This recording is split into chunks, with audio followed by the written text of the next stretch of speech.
Cordial saludo. Bienvenidos de nuevo a este su espacio de temas y poemas literarios.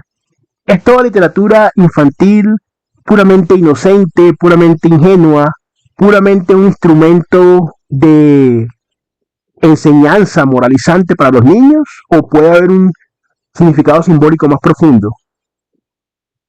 ¿Qué tipo de reflexiones existenciales se pueden realizar en una novela para niños? ¿Qué estrategias narrativas nos enseña a nivel de personajes, conflicto, conceptos, etcétera?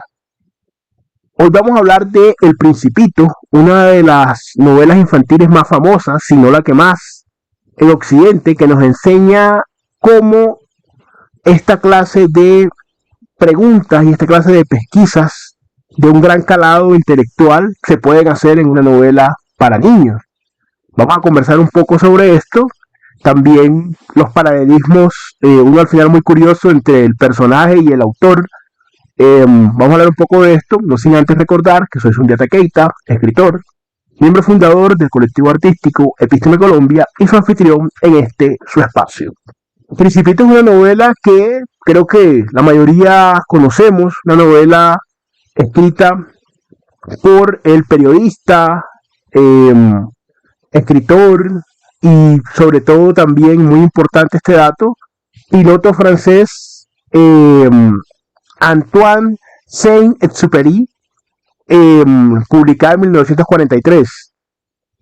El argumento de la novela, estamos ya muy familiarizados con él, ¿cierto? Este personaje, pues, protagonista, tiene un encuentro con el pequeño príncipe o el principito, que él mismo, y es muy importante esto tenerlo en cuenta a la hora de examinar las preguntas que abordamos al principio, él mismo lo reconoce o lo identifica como un niño. De hecho, en el libro hay ilustraciones y de hecho el libro comienza en una reminiscencia del autor cuando el autor pintaba. Quiso, no recuerdo bien, creo que quería pintar una boa devorando un elefante, entonces los adultos lo desestimularon y ya él dejó la pintura. Eso parece un dato menor, pero la transición y uno de los elementos clave de esa novela es el polo entre adulto y niño, ponderando, y estoy hablando no de ahora, de una novela escrita en los años 40, ponderando de alguna forma el pensamiento y la sabiduría infantil por encima del de los adultos. Esto se ejemplifica mucho a lo largo de la novela, como ustedes bien recordarán, con diferentes personajes. Entonces, uno de los primeros temas y polos es ese contraste explícito que el autor hace desde un salto de su propia infancia hasta la situación fantástica que él crea en la novela, pero está el punto de ese contraste, esa polaridad entre la niñez y la adultez, como dos estados separados donde usualmente el infante, cierto, el que no habla, ¿no? Si veamos la etimología, eh, de alguna forma siempre es subvalorado por el adulto. Acá hay una inversión en esos valores. Eso nos lleva entonces a ir respondiendo a esa pregunta. No toda literatura infantil tiene que ser ingenua, tiene que ser de alguna forma cándida, tiene que ser inocente en el sentido de falta de profundidad, porque puede conservar muchos de esos matices y por supuesto en el tratamiento de ciertos temas, como lo vamos a ir viendo, hacerlo para niños, pero inyectarle ese significado en una categoría que suele asociarse a lo adulto, pero también el niño puede hacer una reflexión o a través de los personajes para la vida de distintas condiciones. ¿Por qué decimos que hay ciertas reflexiones de orden existencial en el libro? Ustedes recordarán que el principito se encuentra con el narrador, pues protagonista, personaje, se encuentra en el desierto y él le dice que viene, decir, le va comentando que viene de otro mundo, en sus propias conjeturas, ¿no? El personaje concluye que es el asteroide B12 y de allí lo complementa un poco con lo que el principito le comenta. De hecho, el principito hace una visita, ¿cierto?, a 7 planetas, incluyendo la Tierra. Eh, Todos recordamos un poco los arquetipos que hay ahí. El rey solitario, que es el primer planeta, es una autoridad absolutamente insustancial porque no tiene súbditos. El vanidoso, el bebedor, que bebe para olvidar que bebe. O sea, y ahí hay un tema fuerte, ¿no? Que no es para niños, es un personaje alcohólico. O sea, hay que irlo viendo todo, cribando un poco. El hombre de negocios que quiere comprar las estrellas y las cuenta y las recuenta, tiene la idea de que todas pueden ser de él. El farolero, el del quinto planeta, donde, si mal no recuerdo, él sigue cumpliendo con su deber, pero por la rotación de ese pequeño asteroide donde vive, tiene que hacerlo a cada momentico, encender y apagar la farola. El geógrafo, ¿cierto? Una especie de intelectual, está preso en un inmovilismo cientificista. Realmente reconoce al Principito como un explorador y le parece que lo más importante es el trabajo que él hace como geógrafo y que es algo muy esencial porque de alguna manera él aprende y aprende la realidad por medio de los libros.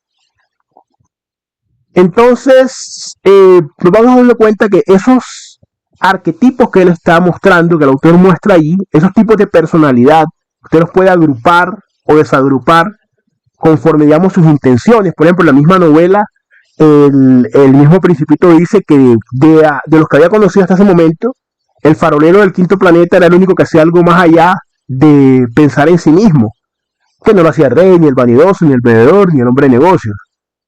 Pero son circunstancias de la vida adulta que están allí en la novela o en este libro para niños.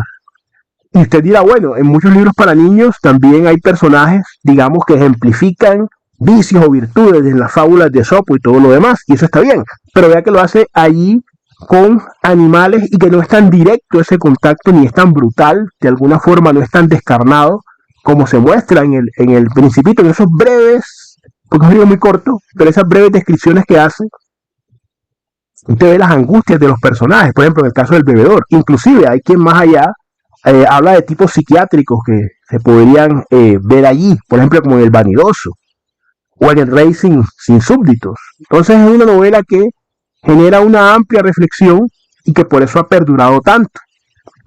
Entonces se pueden tratar esas temáticas y sin que la novela deje de ser para niños, porque no es una literatura, digamos, en la cual se enfatiza, se priorice en unos determinados comportamientos. Sí hay unas lecciones que la novela enseña, pero no es una novela donde únicamente se quede, y además un detalle muy importante de esta novela, no se trata al niño como una especie de válido mental, como una persona apenas en construcción, sino que se remarca mucho una idea a lo largo del que el mismo Principito va repitiendo, y es que las personas grandes, o sea, los adultos, le parecen realmente muchas veces su comportamiento absurdos. El tema del amor o el trato que se da, evidentemente es una novela para niños, ¿no? El conflicto que tiene el Principito con su Rosa, que llega, ¿cierto?, a su pequeño asteroide, que tiene apenas, es muy pequeño, tiene apenas unos 2 volcanes, 3 volcanes que él va limpiando, uno inactivo que él igual lo limpia, y la Rosa llega allí y él la protege con un biombo, y la Rosa está de alguna manera convencida de que es única en su tipo, y tienen un conflicto. Evidentemente hay muchas cuestiones que en ese aspecto es una relación tormentosa, vamos a decir así, que tienen, pero no se muestra con los matices evidentemente que tienen una relación adulta. Sin embargo, se logra ver ese conflicto y es un tratamiento muy adecuado que le da el autor. La llegada a la Tierra, ¿cierto? Una de las frases más que creo que mucha gente recuerda de la novela, lo esencial es invisible a los ojos, que le enseña el zorro, el que le pide además que lo domestique, que es otro con crear lazos, ¿no? Es otro concepto muy arraigado allí. Esos son conceptos también adultos. Ahí hablan de las problemáticas de la soledad, de la problemática de cómo se construye una relación, ya sea de pareja, ya sea de amistad, cómo se crean esos lazos, los rituales que de alguna manera hay que seguir. El símbolo, por ejemplo, en cuanto a la Tierra, cuando él hace la descripción, el autor, hay una especie de mundo redescubierto y usted se va dando cuenta que él utiliza las categorías. Habían tantas cantidades de vanidosos, de bebedores, de hombres de negocios, de faroleros, de geógrafos, y él va haciendo también un cómputo de esos adultos, y de alguna forma, pese a que es una fantasía, usted tiene una tipología humana. Entonces es un libro que a través del simbolismo y a través también de elementos explícitos, ¿no? Enseña muchas cosas a los niños, pero sin subvalorar su inteligencia. Yo creo que es un libro muy importante en ese sentido, y que además usted lo puede redescubrir con una lectura adulta. ¿Cuántos libros infantiles puede apreciarse de eso? No vamos a entrar acá a discutir las categorías de la infancia, que evidentemente para los occidentales, como estos días conversaba con alguien por internet, son muy diferentes que en otras culturas. Que evidentemente en la época de los primeros cuentos infantiles, como de Perrault, de los hermanos Grimm y demás, son cuentos bastante adultos, entre comillas. Hay asesinatos como en Barba Azul, como, bueno, porque la infancia era diferente. Pero este es un libro, El Principito, que no cae en eso, sino que conserva la diferencia entre el niño y el adulto, ¿cierto? Reservando de alguna manera no solamente la pureza, conservando la pureza, sino que reservando o haciendo acopio de una cantidad de conocimiento que se le reconoce que el niño tiene, que también es valioso explorar. Entonces es un libro que el niño lo va a leer y se va a sentir de alguna forma identificado con esas críticas que se hacen allí. Realmente también el tratamiento de la muerte, representado en la serpiente, ¿cierto? Yo recuerdo hace muchos años eh, un compañero de un grupo de tertulias, que él era Rosacruz, además, él tenía una visión, y de hecho inclusive, recuerdo que hizo una exposición una vez en la biblioteca sobre el tema del Principito, él tenía como otra visión, ¿cierto? Por ejemplo, en cuanto a la desaparición del Principito, que no se sabe si es muerte o ausencia, decían que él había desencarnado, porque el cuerpo no se encuentra. Ahora, aquí, como les había dicho al principio, hay una cuestión bastante curiosa, porque Antoine, el creador de la obra, de hecho era piloto, y él desapareció en una misión. O sea, realmente lo identificaron después un cuerpo como el suyo, pero así como el Principito desapareció en la ficción, el autor desapareció en la vida real.